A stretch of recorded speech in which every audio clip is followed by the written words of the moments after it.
اللہ میاں نے کہا کچھ کام ایسے آرڈر کروں گا جس پہ غیر مسلم کو اعتراض ہوگا اور تمہاری بھی عقل کہے گی یہ میری سمجھ میں کام نہیں آ رہا. وہ کام ہوں گے جن کے کرنے سے یہ پتا چلے گا کہ تم اپنے آپ کو کس کا غلام سمجھتے ہو؟ اللہ کا. آج غیر مسلم ہم سے کہتا ہے اتنے ہٹے کٹے جانور، یہ جانور ہم اسٹور کر لیتے، پورے سال میں غریبوں کو کتنا فائدہ ہوتا، گوشت سستا ہو جاتا، تم ایک ہی دن میں کروڑوں اربوں جانور کاٹ دیتے ہو. خدا کی قسم، حج میں جو رمی کے وقت ایمان بنتا ہے نا، وہ کسی اور موقع پہ وہ جذبات پیدا نہیں ہوتے. مفتی طارق مسعود کے بیانات کے لیے مفتی صاحب کے آفیشیل چینل مفتی طارق مسعود سپیچز کو سبسکرائب کریں.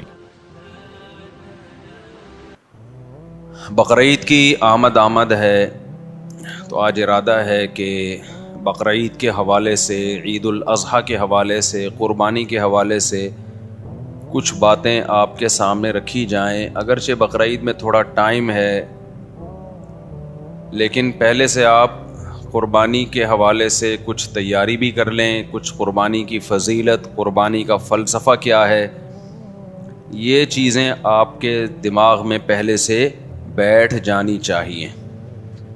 سمجھ میں آ رہی ہے بات کہ نہیں آ رہی ہے؟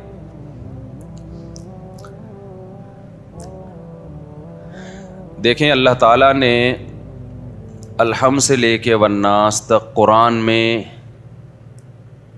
جو کچھ دعوے کیے، جو کچھ ہمیں سمجھایا، اس کا خلاصہ یہ ہے کہ اللہ یہ چاہتا ہے کہ میرے بندے میرا غلام بن کے رہیں.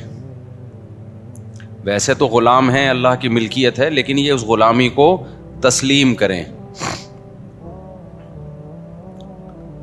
عبدیت جسے کہا جاتا ہے، وما خلقت الجن والانس الا لیعبدون. اللہ کہتے ہیں میں نے جنات اور انسانوں کو صرف اپنی عبادت کے لیے پیدا کیا. عبادت کا مطلب عبد کہتے ہیں غلام کو، تو غلامی کے لیے بنایا اللہ نے. کس کی؟ اللہ کی. لیکن انسان اس غلامی کو قبول کرنے کے لیے تیار نہیں ہے، وہ چاہتا ہے آزادی، لیکن نتیجے میں پھر وہ کسی اور کا غلام بن جاتا ہے. تو اللہ میاں کیا چاہتے ہیں میرے بھائی؟ الحم سے لے کے والناس تک پتہ چلتا ہے کہ کس کے غلام بن کے رہو؟ بولو، اللہ کے.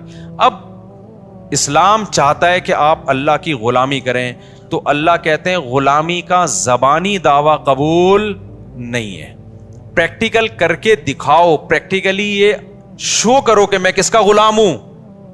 بولو، اللہ کا. اب اس کے لیے اللہ نے دو طرح کے حکام دیے ہیں ہمیں. ایک احکام تو وہ ہیں جن کی کوئی لاجک بنتی ہے، جن کو ساری دنیا کہتی ہے ویل ڈن، بہت اچھا کام مسلمان کرتے ہیں. مثال کے طور پر مسلمان زکوٰۃ دیتے ہیں، اس سے غریبوں کو فائدہ ہوتا ہے. ساری دنیا کیا کہتی ہے؟ اسلام کا یہ برا حکم ہے یا اچھا حکم ہے؟ بولو نا، اچھا حکم ہے بھائی. مالداروں کی زکوٰۃ نکلتی ہے، جاتی کہاں ہے؟ غریبوں کے پاس. ہم زکوٰۃ دیتے ہیں کس کو خوش کرنے کے لیے؟ اللہ کو خوش کرنے کے لیے. اللہ میاں نے ہمیں حکم دیا صدقہ فطر کا، عید سے پہلے صدقہ فطر نکالو. دنیا میں کسی غیر مسلم کو اس پہ کوئی اعتراض ہے؟ بولو نا، کوئی اعتراض نہیں ہے. دینا پڑے گا ہمیں، غریبوں کو فائدہ ہوتا ہے. ہم اللہ کی غلامی بھی شو کر رہے ہوتے ہیں کہ اللہ کے آرڈر پہ ہم دے رہے ہیں. تبھی تو ہندو تھوڑی دیتے ہیں عید الفطر میں، عیسائی دیتے ہیں عید الفطر میں، مسلمان دیتے ہیں. یہ شو کرنے کے لیے کہ ہم کس کے بندے ہیں؟ اللہ کے. اللہ نے ہمیں حکم دیا کہ عید کی خوشیوں میں غریبوں کو شریک کرنے کے لیے کیا دو؟ صدقہ فطر. اور اللہ نے کہا جس کے جتنے زیادہ بچے ہیں وہ اتنا زیادہ صدقہ فطر دے. اللہ میاں کیا چاہتے ہیں؟ اللہ کے غلام بن کے رہو، تو اس غلامی کو ثابت کرو اپنے عمل کے ذریعے. تو عمل دو طرح کا اللہ نے دیا. ایک عمل وہ جس پر سب کی طرف سے بلے بلے ہوگی، سب کہیں گے ویل ڈن. زکوٰۃ دینا، صدقہ فطر دینا، رشتہ داری جوڑنے کے لیے ان پہ خرچ کرنا، یہ سارے کام وہ ہیں جس پر غیر مسلم بھی خوش ہوتا ہے، مسلم بھی. اللہ میاں نے کہا کچھ کام ایسے آرڈر کروں گا جس پہ غیر مسلم کو اعتراض ہوگا اور تمہاری بھی عقل کہے گی یہ میری سمجھ میں کام نہیں آ رہا. وہ کام ہوں گے جن کے کرنے سے یہ پتا چلے گا کہ تم اپنے آپ کو کس کا غلام سمجھتے ہو؟ اللہ کا. کیونکہ غلام کے پاس نو کا آپشن بھی نہیں ہوتا، اور غلام کو اس کی بھی اجازت نہیں ہوتی کہ وہ آپ کے آرڈر کی لاجک آپ سے پوچھنا شروع کر دے. دیکھو فوج میں بڑی اطاعت ہوتی ہے نا، آفیسر کی, میدان جنگ میں آفیسر نے فوجی سے کہا وہاں جا کے لڑو, وہ کہہ رہا سر وجہ کیا ہے اس کی, کائنڈلی آپ مجھے وجہ بتائیں گے, میں ادھر کیوں جاؤں, میں ادھر جاؤں گا, چلے گا 2 دن وہ کورٹ مارشل ہو جائے گا. اللہ میاں کہتے ہیں تم کس کے غلام ہو؟ میرے غلام. جب میں آرڈر دوں گا نا تو تمہارے پاس کیوں کا آپشن نہیں ہے. شیطان میں آدم میں یہی تو فرق ہے. اللہ میاں نے فرشتوں کو حکم دیا آدم کو سجدہ کرو, فرشتوں نے کہا کہ کیوں, ہم نور سے بنے ہوئے, یہ مٹی سے ہمارے سامنے. دیکھو آفس میں کوئی نیا امپلائی آ جائے نا, اس کی تنخواہ پرانوں سے زیادہ ہو, پرانے والے کہیں گے یہ نیا نیا آیا ہے اور اس کو ڈبل تنخواہ دے رہی, ہم 20 سال سے جھک مار رہے ہیں یہاں پہ. اعتراض ہوتا ہے کہ نہیں ہوتا؟ وہاں اعتراض بنتا ہے, کیا کریں, کیونکہ آپ باس کے غلام نہیں ہیں, ٹھیک ہے نا. تو یہی اعتراض فرشتے بھی کر سکتے تھے, اے اللہ ہم ہزاروں سال سے تیری عبادت کر رہے ہیں, ہمیں تو نے نور سے بنایا, لائٹ سے بنایا, اور یہ ہمارے سامنے ایک سڑے ہوئے گارے سے, بدبودار گاڑے سے, گارا جو مٹی کا ہوتا ہے جس میں سڑان پیدا ہو گئی تھی, اس سے تو نے ہمارے سامنے اس کو بنایا, اب تو ہمیں حکم دے رہا ہے کہ اس کو ہم سجدہ کریں. تو یہ بات ہماری سمجھ میں نہیں آتی. لیکن فرشتوں نے ایسا اعتراض بولو نہیں کیا. کیوں؟ فرشتے کہتے تھے, مانتے تھے کہ ہمیں بنایا اللہ نے ہے, اس کی مرضی بھائی, جو آرڈر ہمیں دے گا ہم اس کو بجا لائیں گے, چاہے ہماری کھوپڑی میں آئے یا نہ آئے. شیطان نے کیا کہا؟ شیطان نے کہا خلقتنی من نار وخلقتہ من طین, مجھے آگ سے بنایا, میں پرانا ہوں, یہ بھی نیا نیا میرے سامنے آیا, یہ مجھے سجدہ کرے نا, میں کیوں اس کو سجدہ کروں؟ اب ہونا یہ چاہیے تھا اللہ میاں بیٹھ کے شیطان کو سمجھاتے کہ نہیں, اصل میں بات یہ ہے کہ اگرچہ یہ بعد میں پیدا ہوا ہے یا یہ مٹی سے بنایا ہے, لیکن اصل میں اس کا جو میں نے دماغ دیا ہے, اس میں جو علم کی صلاحیت دی ہے وہ تم سے زیادہ. لیکن اللہ میاں نے شیطان کے سامنے ایسی کوئی لاجک پیش, یار آپ لوگ جملہ مکمل کر لیا کریں, نہیں کی ہے. اس کو سمجھایا نہیں بٹھا کے کہ ایکچولی یہ بات تو تمہاری فی نفسی درست لگتی ہے مجھے, لیکن ایک دوسرے پہلو سے غور کرو. کیوں؟ وہ اللہ ہے. وہ کون ہے؟ وہ خدا ہے. وہ پھر خدا کس بات کا بھائی, اگر وہ بیٹھ کے سمجھانا شروع کر دے. اللہ میاں نے شیطان کو سمجھایا نہیں کہ دیکھو یوں ہے. اللہ میاں نے کہا کہ فخرج منہا فإنک رجیم, تو مردود ہے, آج سے دفع ہو جائے یہاں سے. سمجھ میں آ رہی ہے بات کہ نہیں آ رہی؟ شیطان کو پھر بھی عقل نہیں آئی کہ اللہ غصے میں ہے, میں سوری کر لوں. شیطان نے کہا ایک تو میں بات ٹھیک کر رہا ہوں, ٹھیک ہے نا, اوپر سے بجائے اس کے کہ مجھے سمجھایا جائے, یہ میرے اشکال کو دور کیا جائے, الٹا مجھے دھتکارا جا رہا ہے. اب اللہ کو تو کچھ نہیں بگاڑ سکتا تھا نا. شیطان نے کہا یہ سب کس کی وجہ سے ہو رہا ہے؟ یہ جو نیا امپلائی آیا ہے نا, جس کی وجہ سے میری تنخواہ اس کو ڈبل دی جا رہی ہے, اب باس کا کچھ نہیں بگاڑ سکتے تو اس کی جڑیں کاٹنا. لوگ دفتروں میں بھی تو یہی ہو رہا ہوتا ہے. تو شیطان نے کہا اب خدا کے ساتھ تو کچھ نہیں کر سکتا, میں اس آدم کو نہیں چھوڑوں گا. میں اب تک اکڑا ہوا ہے, اب تک اکڑا ہوا ہے شیطان. تو اللہ میاں نے اس میں ایک سبق دے دیا کہ میرے کچھ احکام ایسے ہوں گے جن کی لاجک تمہاری سمجھ میں بولو نہیں آئے گی. تو جو میرے بندے ہوں گے مجھے مانیں گے, وہ لاجک جانے بغیر میرے حکم پر عمل کریں گے. قربانی بھی انہی اور حج بھی انہی حکام میں سے ایک حکم ہے. حج میں ہم شیطان کو کنکریاں مار رہے ہیں, وہاں کوئی شیطان نہیں ہے بھائی. ایک سعودی حکومت نے یہ لگایا ہوا ہے پتھر. ونس اپون اے ٹائم یہاں شیطان تھا جب ابراہیم علیہ السلام نے مارا تھا, اب تھوڑی وہاں شیطان ہے. اب تو وہ پتھر اس لیے لگا ہوا ہے تاکہ کسی اور بندے کو نہ مار دو آپ شیطان کے. تو ایک نشانی لگا دی بھائی یہاں مارنا ہے پتھر, ورنہ پاکستانی پتہ نہیں کدھر کدھر جا کے مار رہے ہوتے. پی ٹی آئی والے مسلم لیگیوں کو مار رہے ہوتے ہیں, مسلم لیگ والے پی ٹی آئیوں والے کو, اور شیطان پر رکھ کے آ جاتے. تو ہمارے یہاں تو اختلاف اعتدال سے نہیں ہوتے نا. تو وہاں حکومت سعودیہ نے نشان لگایا, ورنہ وہاں اصل میں کوئی نشان بھی نہیں تھا, اور وہاں ابھی شیطان ہے بھی نہیں. لیکن حکم دیا گیا کیا کرنا ہے بھائی.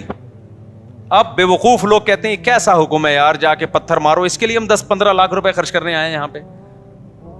لیکن جو خدا کو مانتے ہیں وہ کہتے ہیں جو خدا کہے گا ہم وہ, ان کو اس عبادت میں بڑا مزہ آتا ہے. خدا کی قسم, حج میں جو رمی کے وقت ایمان بنتا ہے نا, وہ کسی اور موقع پہ وہ جذبات پیدا نہیں ہوتے.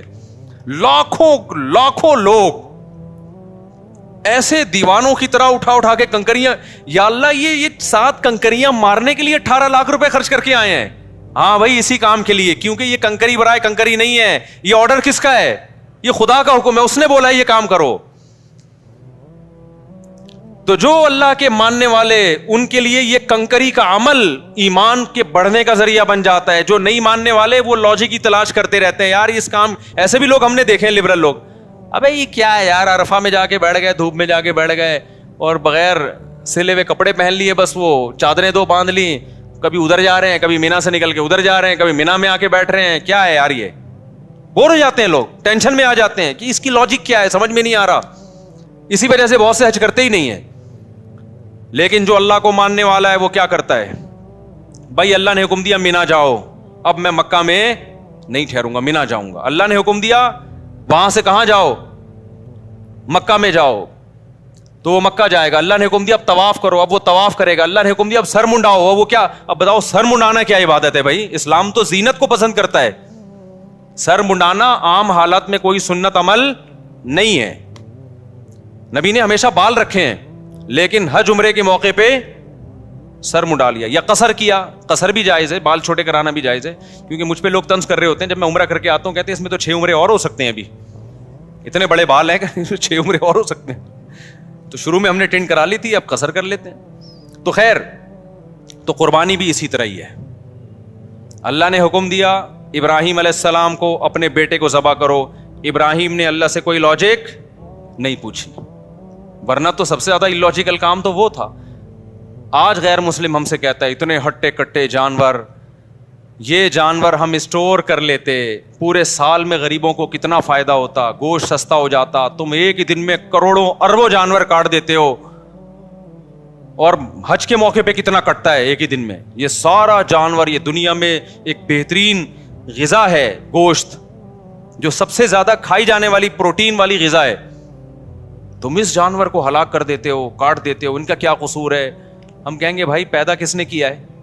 اللہ نے. وہ ویسے بھی تو مار سکتا ہے نا, اور اس میں ان جانوروں کا حقیقت میں فائدہ ہے, فائدہ ہے. ورنہ جن جگہوں پہ جانور نہیں کٹتے ان میں ان جانوروں کی حالت تو دیکھو, کیونکہ یہ جو جانور ہے نا, 4 قسم کے جانور, یہ اللہ نے پیدا کٹنے کے لیے. اگر ان کو نہیں کاٹیں گے تو یہ بڑی قسم پرسی میں سسک کے مریں گے یہ, کیونکہ ان جانوروں کا پیٹ انسان بھر سکتا ہے. یہ پالتو جانور ہیں, اور انسان جب تک پالے گا نہیں, جب تک انسان کا اس میں فائدہ نہیں ہوگا, فائدہ نہیں ہوگا تو پالے گا نہیں, اور پالے گا نہیں تو یہ بھوکے مریں گے. آپ دیکھ لو نا, جن علاقوں میں ان جانوروں پہ پابندی ہے گوشت کھانے پر, ان علاقوں میں یہ گائے بھینسے بوڑھے ہو کے تڑپ کے سسک کے مرتے ہیں. یہ وہ ایک الگ ٹاپک ہے, اس میں حکمتیں کیا ہیں. ابھی تو ہم یہ بتا رہے ہیں کہ کوئی حکمت نہ بھی ہو, ہم کس کے آرڈر کو فالو کرتے ہیں. خدا نے حکم دیا یہ جانور میں نے پیدا کیے, ان کو میں نے تمہارے لیے مسخر کیا. تو بقرعید کے 3 دنوں میں اللہ کو جانور کا خون بہانے سے زیادہ کوئی عمل محبوب نہیں ہے. اب غیر مسلم ہم سے کہہ سکتا ہے کہ ٹھیک ہے, اگر آپ نے جانور کاٹنا ہی ہے تو کچھ ڈسیبل جانور ہوتے ہیں, کچھ لنگڑے ہوتے ہیں, کچھ کاڑے ہوتے ہیں, وہ ویسے ہی ضائع ہونے والے ہیں, تو ان کو کاٹ دو تاکہ ان کا گوشت کام آ جائے. اللہ میاں نے کہا نا نا نا نا نا نا نا, جو لنگڑا ہے وہ بولو نہیں چلے گا, جو اندھا ہے وہ نہیں چلے گا.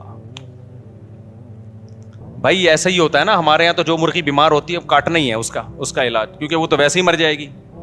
ابھی ہماری ایک مورنی مر گئی, ہمیں افسوس یہ ہوا کہ پہلے ہم کاٹ دیتے تو اچھا تھا, کام آ جاتی.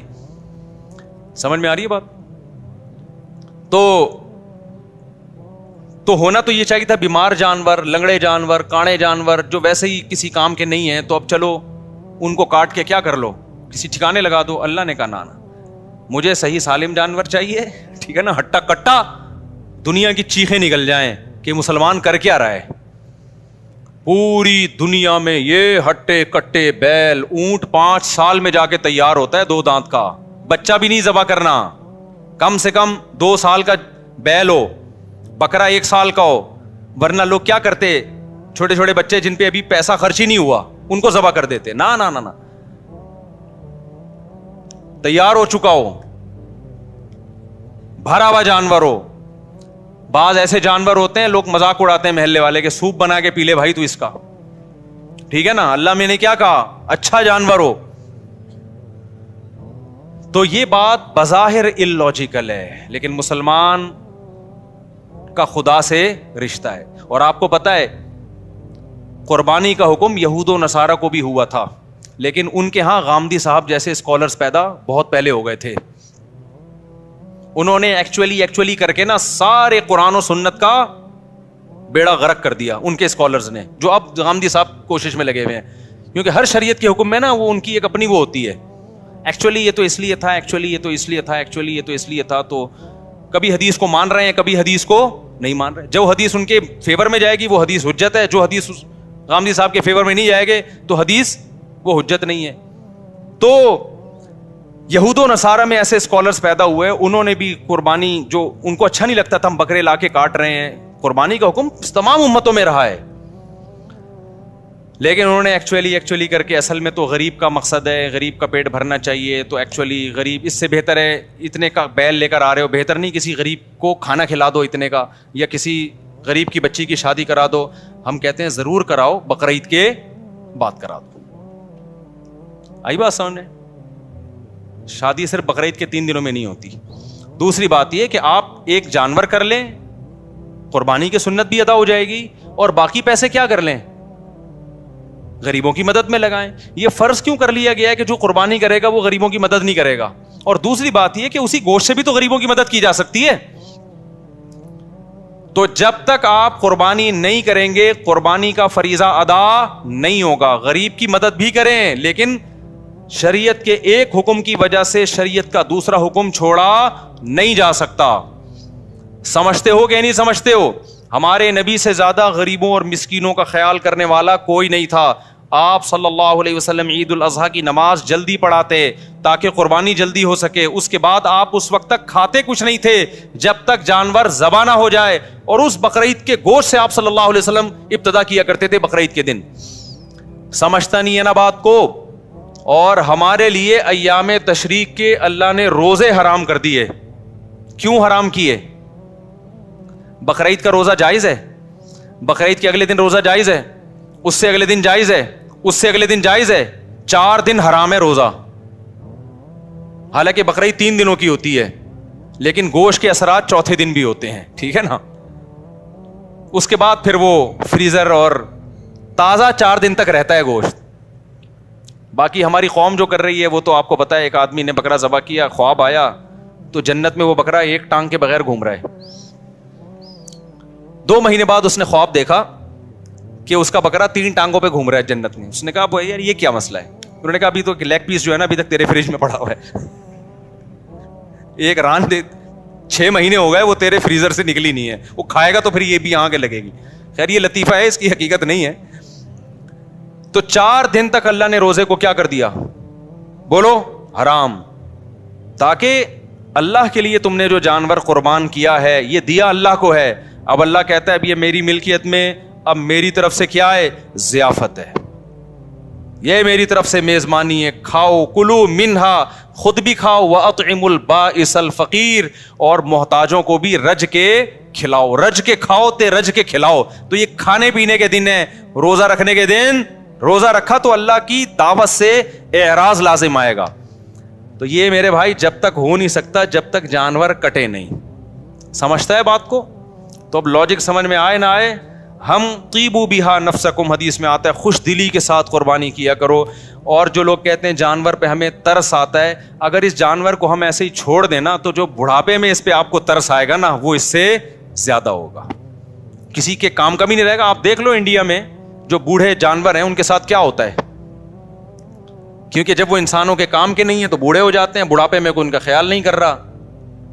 اپنے ماں باپ کا آج کل لوگ خیال نہیں کر رہے, بڑھاپے میں اولڈ ہاؤس میں جمع کرا رہے ہیں, تو گائے کو بڑھاپے میں کون پالے گا؟ ابے کیا ہو گیا؟ تو وہ مر رہی ہوتی ہیں, پڑی ہوئی ہوتی ہیں سسک سسک کے.